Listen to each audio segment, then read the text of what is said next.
Okay, so I apologize. We didn't record the actual reading of the text, but for the sake of the recording, we were just reading Matthew chapter 7, verse 15 through 20. Is that correct? Yes. Yes. Correct. Yes. Okay. All right. So this parable, how many of you are familiar with this? You guys all heard this parable before, right? Yes. Right. Okay, so it's talking about what? What is Jesus talking about here? What is he bringing out here that is the main primary focus in Matthew 7, verse 15 through 20? False prophets. False prophet. Oh. Okay, is it about false prophets? Mm. Is that the primary focus? I thought it was about you will know them by their fruits. Okay. So what is the primary focus in this reading? Like what if you had to narrow it down, what would be the central focus here? What trees, what fruit trees? You can tell a tree by its fruit. Right. So it's talking more about trees, right? In relation to People's life. okay. Well, trees in relation to fruit, right? First of all, let's just keep it in the context of what we're talking about: trees and fruit. And of course, what do the trees and fruit represent?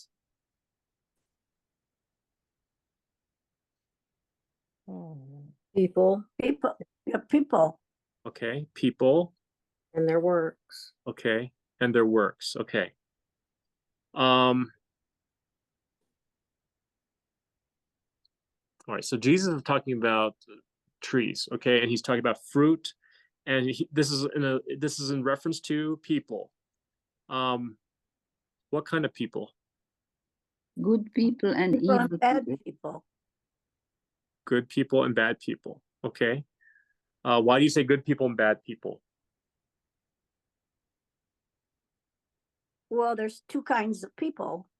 Okay. There's the bad and the good. There's people that come pretending to be good people, but in Mhm. reality, they're deceivers. Okay. Telling you Okay. how to distinguish. And there's Okay. some that How to distinguish. Okay. Some produces good fruit and some produces. Okay. Some produces good fruit, some produces bad. Okay.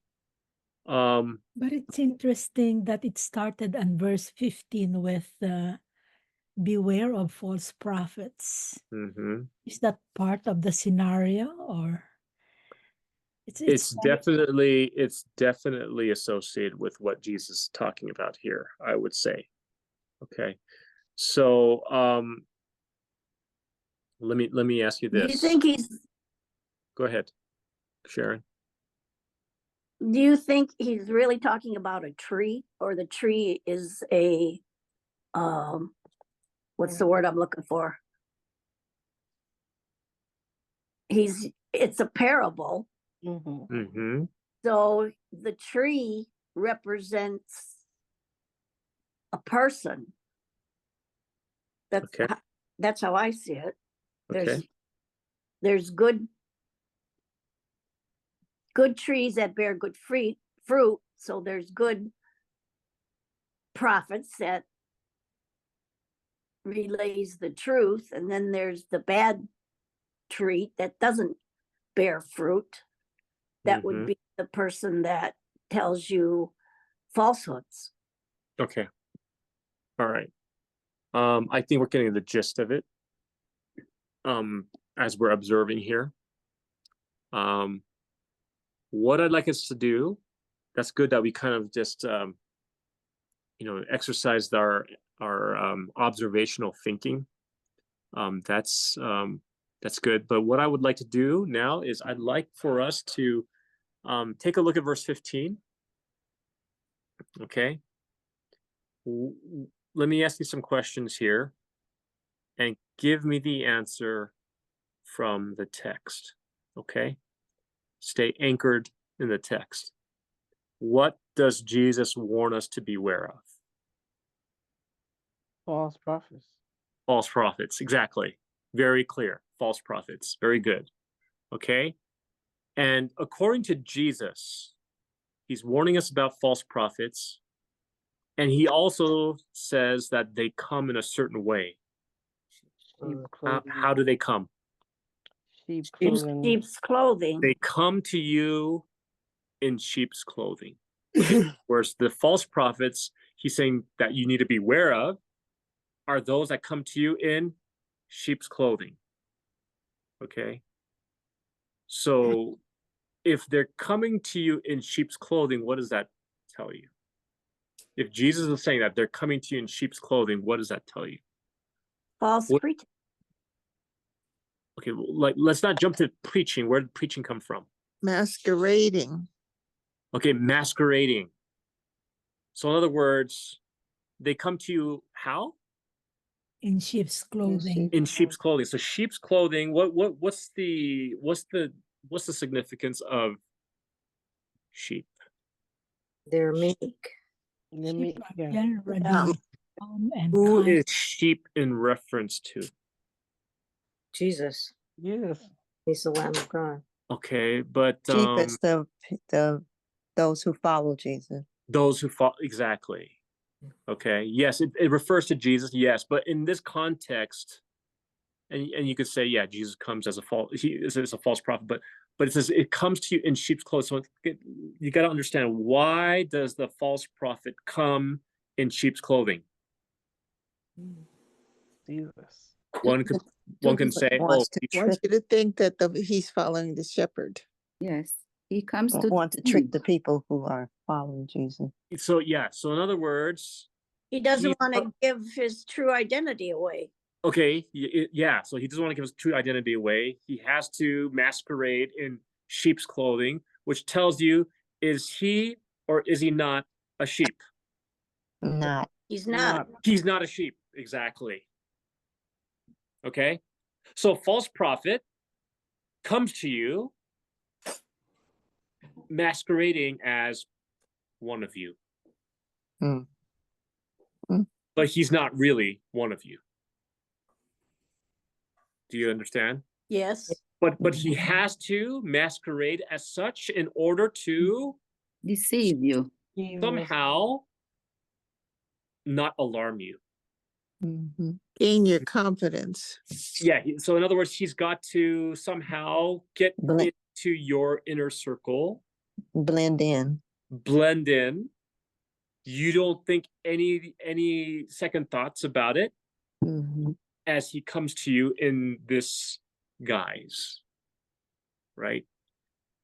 So Jesus is saying, beware of false prophets. Why? Because first of all, they come to you in sheep's clothing. Now, when somebody comes to you in sheep's clothing, whether you know that or not, is that suspicious? Mm-hmm. It's suspicious, isn't it? Yes. Right. They come to you in sheep's clothing, but what are they inwardly? Ravaging, Wolf. They're what? ravaging wolves. Wolves. They're wolves, right? Plain and simple. They're wolves. Underneath, sheep's clothing. And also, there's the adjective ravening wolves. Ravening means ferocious or hunting wolves, Mhm. right? So Jesus is saying, beware of this. Now, let's just kind of follow the chain of thought here. Jesus mentions false prophets. He describes them as coming in sheep's clothing. Sheep's clothing is a pretense or an appearing acceptable in the sight that it is appearing to who it's appearing to.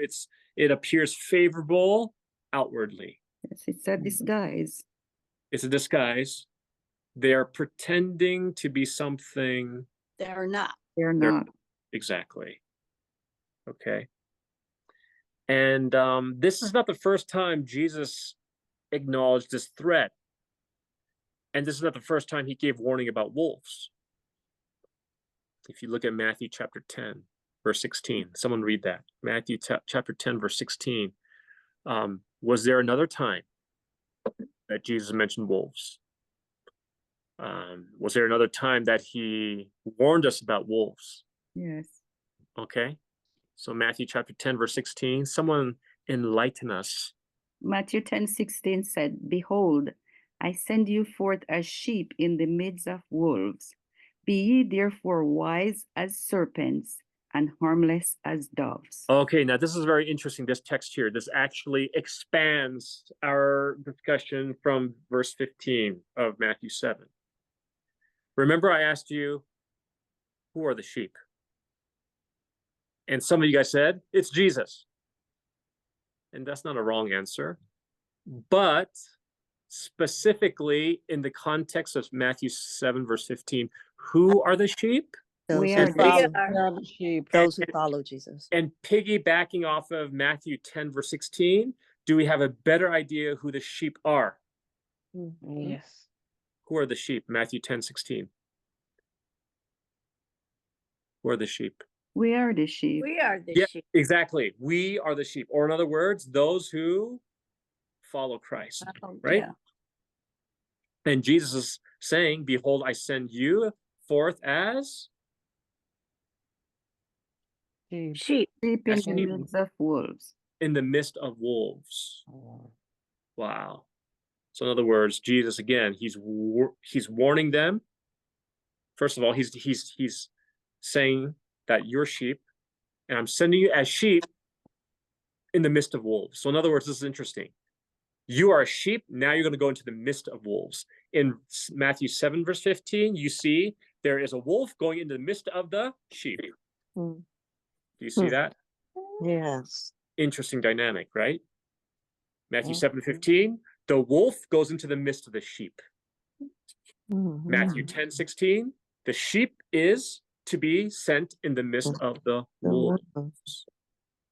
Do you, Wow. do you see that, Mhm. Mm-hmm. right? And we see here, what does Jesus say? As he's sending sheep in the midst of wolves, as he sends that sheep into hostile territory, what does he tell them to be? Be wise as serpents and harmless as doves. Be wise as serpents Hmm. and harmless as dove. So in other words, this is a twofold imperative. Be wise as serpents. Serpents are another predatory animal. Okay. Mm-hmm. But he's saying you need to be wise like a predator. You need to be like having a mind of a predator as you're about to enter in the midst of predators. Mm-hmm. Mhm. But although you're in the midst of the predators, you must be harmless. Harmless. Doves. Mm. So it's interesting. This is very interesting. Have you guys seen this before? Have you noticed this dual No. Yes. relationship with these verses? Okay, if you have, good. If you haven't, good. You learned it today. So here, back to Matthew 7, verse 15. He warns us about false prophets. These false prophets come in sheep's clothing. Why? Because they're false prophets. They're not true prophets. And they're trying to win your confidence by acting like they are one of you, but inside they are truly not followers of God. Right? But the problem is, although Jesus gives this warning, the problem is we cannot see what people are like inwardly. Can we? No. No. So how will you know that these false prophets, ravening wolves, how can you know who they are inwardly? If you go through the whole verse, 5 verses, we're talking about by their fruits. Okay, so verse 16, before we go to the whole 5 verses, let's take it point by point. Okay, Verse 16, it says, how will you know them? By their fruits By you their will By- know. fruits. By their fruits. Okay, now, what things do not produce fruit? What does Jesus compare these false prophets as? He compares them as what? Because what does he say in verse 16? Figs. Thorn Thorn. bushes and this. Yeah, so he's actually comparing these false prophets as Thorn bushes. thorns or thistles. Because he's saying, do men gather grapes of thorns? That's kind of a rhetorical Yes. question. Yeah. Do you? No. No, No, right? Do you gather figs from thistles? no. No. So clearly, thorns and thistles are comparable to such false prophets, or AKA ravening wolves. The result, no fruit. Such characters have no fruit.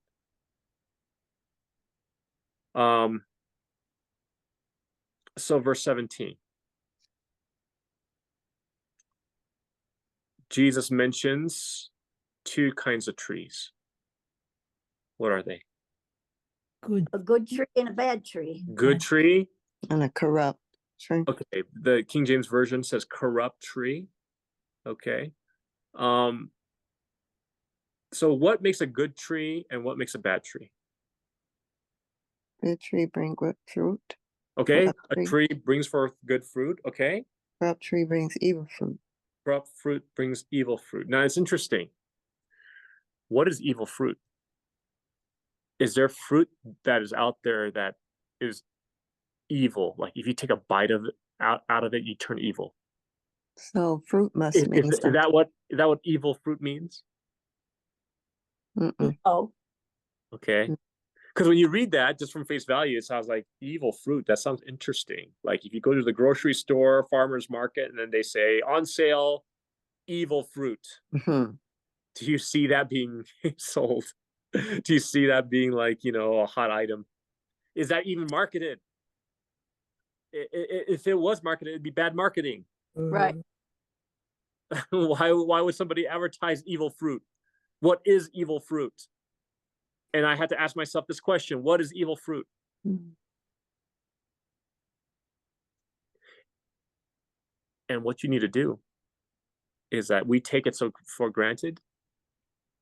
Have you ever tried to look up the word evil in this verse when it's referring to evil fruit? Have you looked up the word corrupt as referring to the corrupt tree?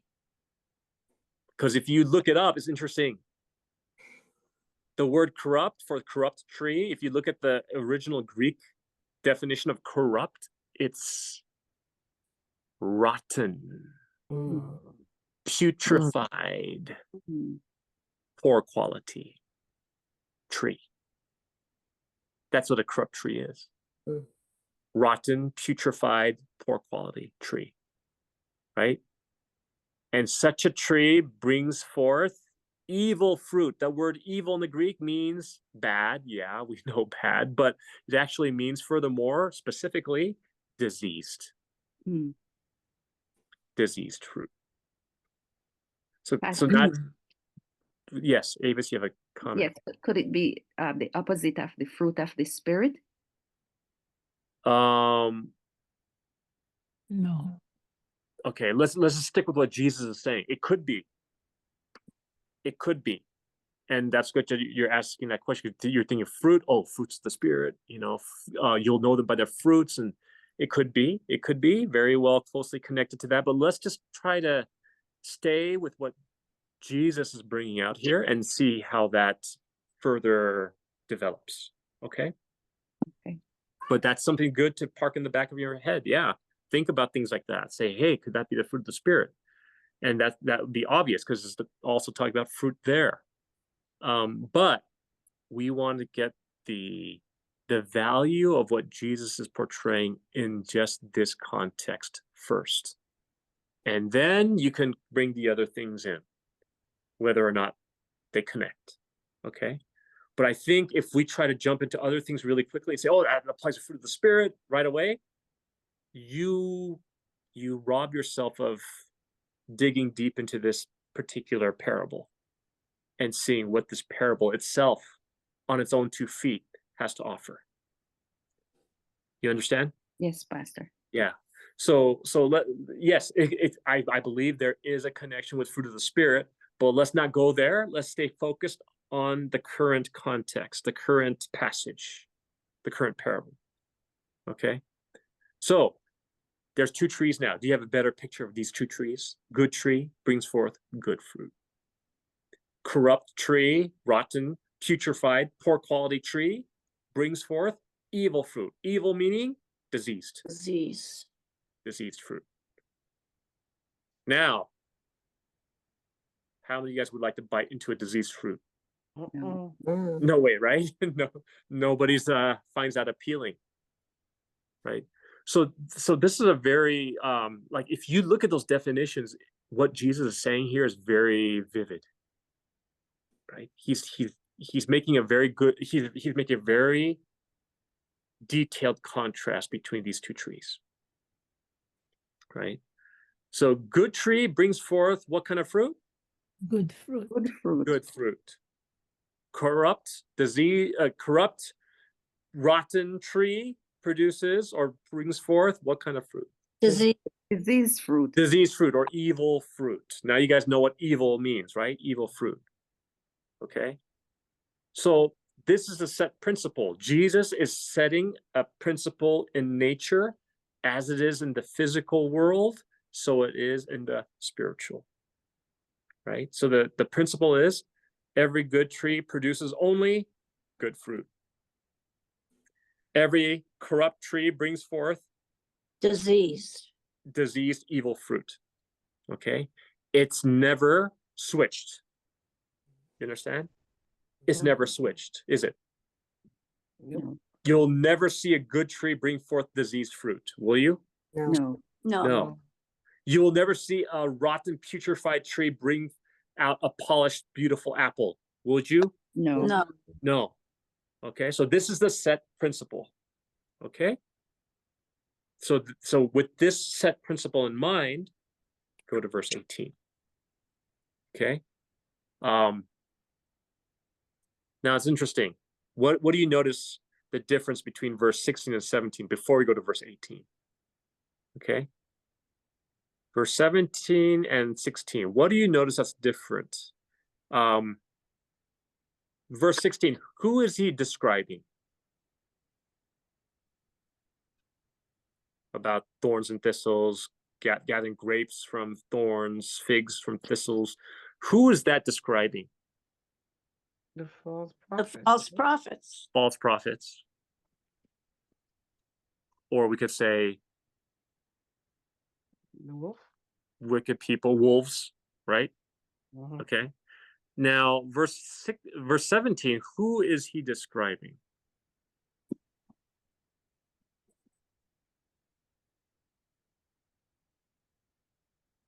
Well, it's kind of like the same thing, but in a different analogy. Okay, same thing, but there's different analogy, but specifically, who is he describing in verse 17? Verse 16, clearly, we're all in agreement. Yes. He's describing the false prophets and wolves. Yes. Yes? Yes. And he likens them to what? In verse 16. He likens them to Thorn bushes and thistles. thorns and thistles, exactly. Okay, so clearly that is describing the false prophets, aka wolves. Yes? Yes. Okay, without a doubt. Verse 16. Is there any room for argument there? No. No. Okay, so you guys are all in agreement. Yes. That's referring to the false prophets, aka wolves. Okay, verse 17 then. Who is being described here? The good tree that bringeth forth good fruit. Okay, Well, followers of Christ could be the good tree, yes, and those that don't follow are the bad tree. yes. So who's being described in verse 17? People. Us, What kind of people? Godly people. good and bad people. Good and bad people, exactly.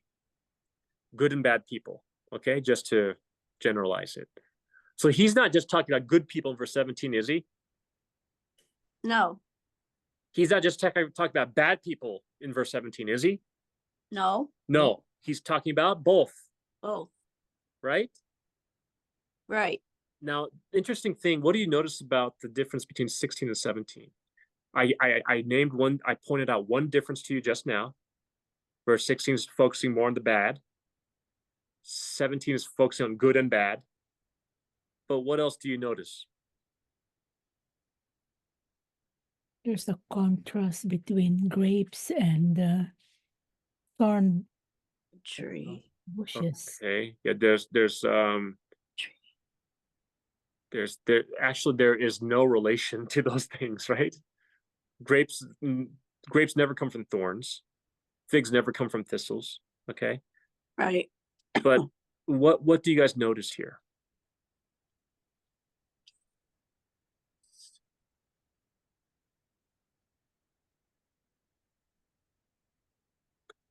In verse 16, Jesus describes them. You will know them by their fruits.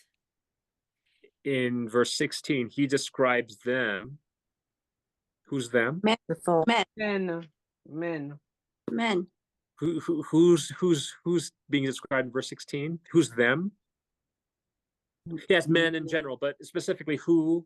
False prophets. False prophets. Exactly. So in other words, he's talking about false prophets. So he's actually describing them as Wolves. having Thorns and thistles. no fruit. Right? Thorns and thistles do not produce fruit. Right.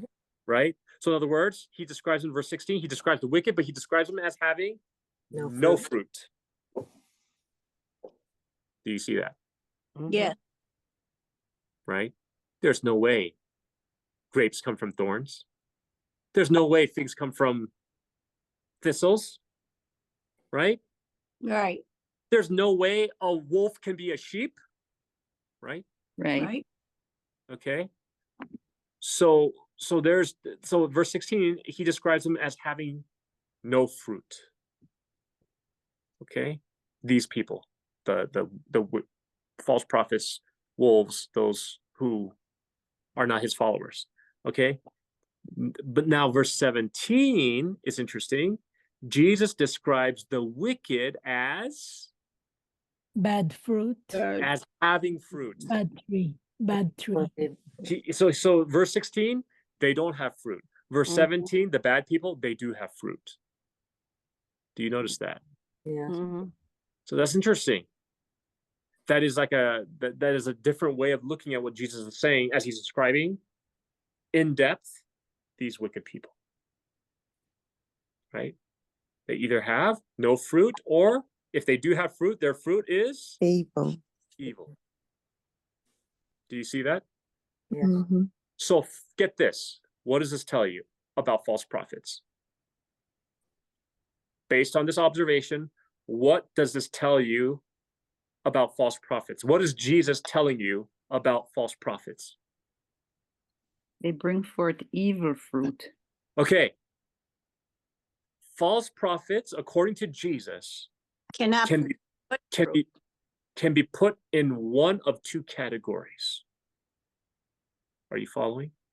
Either they bring forth fruit and it's disease, or they have no fruit. Exactly. So false prophets are put in one of two categories. The two categories is just like my sister just said. Either they do not produce fruit, or they are producing evil fruit. Disease fruit. Are you following? Yes, Yeah. Pastor. So there's two types of people to watch out for. Right? Right. Those without fruit and those Bad. evil fruits. Now, let me pause right there for a second. What do you think is more dangerous? The evil fruit. Okay, someone that produces evil fruit, or someone that does not produce fruit? The evil fruit. Somebody who produces the The evil one fruit. that produces evil fruits. Okay. Now, why do you say one that produces evil fruits more deadly? Because you would have to get into the fruit to see it's diseased. You can't stand back and look. You'd have to be doing something to see that. Okay. I think I would say the one that doesn't, Mm, because they're not, it's like they're not even concerned. mm. The one that is doing something, but it's not a good something. Okay. Okay. So I follow you. Let me just put it into relatable terms based on what Jesus just shared here. If you come upon a false prophet and you can see his fruit, is that good or bad? It's It's good good. because you know what he's about. Yeah, it's good because you'll know what he's about. You can identify, right? Mm-hmm. But what if you cannot? Then you don't know. You can be easily fooled. Exactly. So in other words, there is some ambiguity to who that person and what that person is about. So if you cannot figure that person out, and it's not out for display for all others to find or identify, is such a person more deadly or less deadly? More. More More, More more deadly. than Exactly. Because at least when they have fruit to show for it, you can identify, aha, that's Mhm. blatant, overt. Look at Mhm. what he's doing. I see his diseased fruit. You could identify it. You see what I'm saying? It's like a backstabber. You can see their actions Mhm. when you see their fruit. But the most dangerous thing is if you run into somebody who is a ravening wolf, who's a false prophet, but it is imperceptible what he's doing. You cannot perceive what he's doing. You cannot identify what he's doing. You cannot confirm that he is a false prophet or a ravening wolf because he keeps it shrouded. He keeps it hidden. You can't see it. So for me, I think not being able to see the fruits is more deadly. So I have a question. Yes. So if you It's can't the other way around. you can't see what he's doing, how is that not possibly producing evil fruit? Because he could possibly be deceiving people. Okay, remember what I said earlier. I said that we have a problem. We cannot see what people are like inwardly, Right. right? Can you guys? I can't. no, I can't. We cannot see what people are like inwardly, Right. right? And the only and what does Jesus say in verse 16? By their fruits you will know them. Mm-hmm. So you'll know them by their fruits. But then, right when he says that, he mentions two things that do not produce fruit: thorns, Mhm. thistles, Mhm. Mhm. right? They don't produce fruit, right? Right. And that to me is like a category in itself. There's some groups of people you cannot identify. You cannot identify their fruit because and do they have evil fruit? Mm-hmm.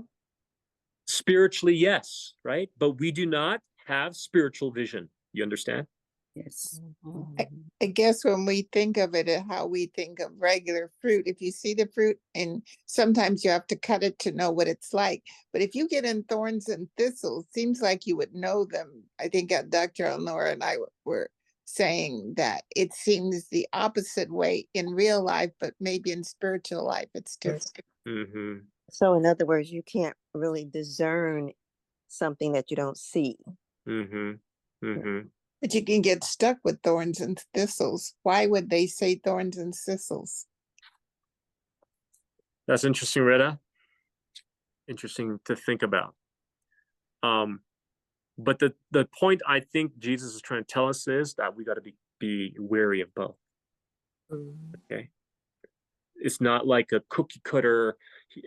Like finding a false prophet or a ravening wolf is not like a cookie cutter formula where, oh, I identify what a typical false prophet looks like. It doesn't work like that all the time, Right. right? It's sometimes imperceptible, imperceivable. But yet you must be on guard. Right. And that's why it says that in Matthew chapter 24, remember that chapter? Mhm. Throughout that chapter, Jesus warns numerous times, beware of false prophets, Mhm. beware of false Christs. He mentions that numerous times throughout that chapter.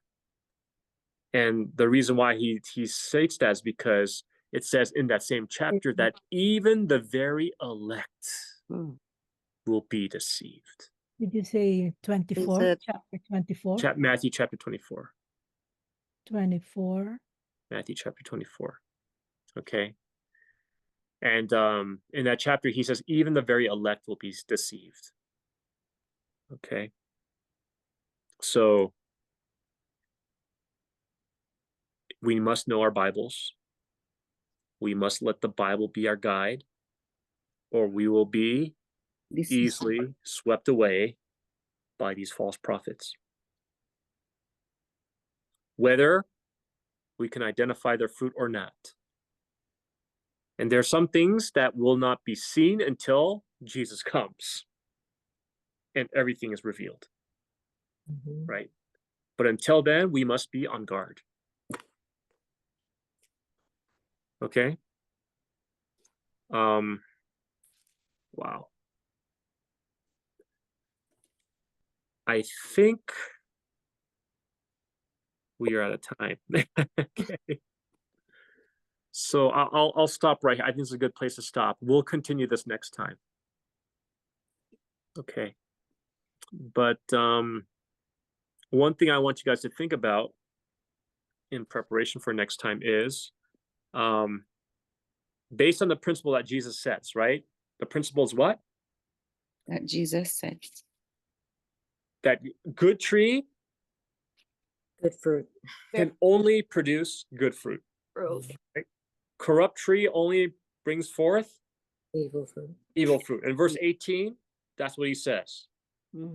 He says, verse 18 is like a violation of that principle, right? He's saying a good tree cannot bring forth evil fruit. And what is a corrupt tree unable to produce? Good fruit. Good fruit. Okay, so in other words, good tree only produces good fruit. Corrupt tree only produces evil fruit. It never switches, right? It never switches. They never switch places in their fruits. Okay. So in other words, he's saying it's impossible for good tree to yield evil fruit. It's impossible for evil tree to yield good fruit, right? Mm-hmm. Like, let me use another simpler example. An apple tree does not yield oranges ever, does it? No. No. Does an orange tree ever yield pineapples? No. No. No. Okay. So same principle, right? A certain tree produces a certain fruit. You can't expect anything different from that. Right? Right. Okay. So what I want you guys to do is, based on this principle, what other verses can you find that help reinforce this principle? Okay. Okay, Pastor. Like, what other verses in the Bible do you see that actually talks about how something good cannot produce something bad, and something bad cannot produce something good? Okay. Because I think this principle applies to other things as well. And does the Bible bring out such things? All right. So we're just trying to understand what Jesus is bringing forth here and how this applies in a spiritual sense. Okay. So what other areas in the Bible And please, somebody remember this questions for next time, just in case we get new people that haven't joined us before, so that we could just reiterate that question. But where else in the Bible does this principle become repeated? Where good does not produce bad and bad does not produce good. Is there any other references similar to that in the Bible?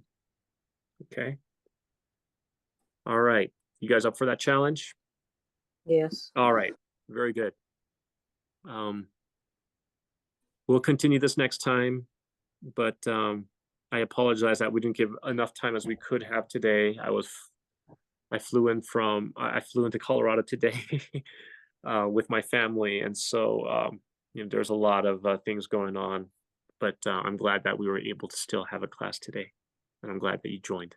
Thank you, Pastor. Yes, always look forward to this, and We appreciate your time.